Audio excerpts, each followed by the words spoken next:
அன்பர்களே வணக்கம். நாம் இந்த வீடியோ தொகுப்பில் பார்க்க போவது கற்பூரம் தானாக எரிகிறது சம்பந்தமாக.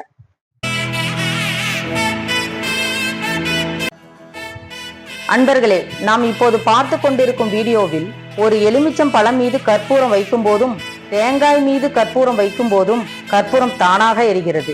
இது போன்று எந்த பொருளின் மீதோ அல்லது பொருள் இல்லாத இடத்திலும் தானாக நெருப்பை உண்டாக்க முடியும். இவை அனைத்தும் அறிவியல் தொழில்நுட்பம் வேலையே ஆகும். அதுவே வெண் பாஸ்பரஸ், சிகப்பு பாஸ்பரஸ் போன்ற வேதிப்பொருள்களும் கிடையாது.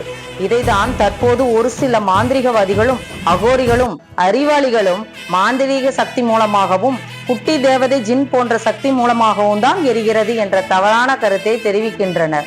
ஆனால் இவை அனைத்தும் அறிவியல் சார்ந்த செயல்பாடே என்ற விழிப்புணர்வுக்காக இந்த வீடியோவை தொகுத்துள்ளேன்.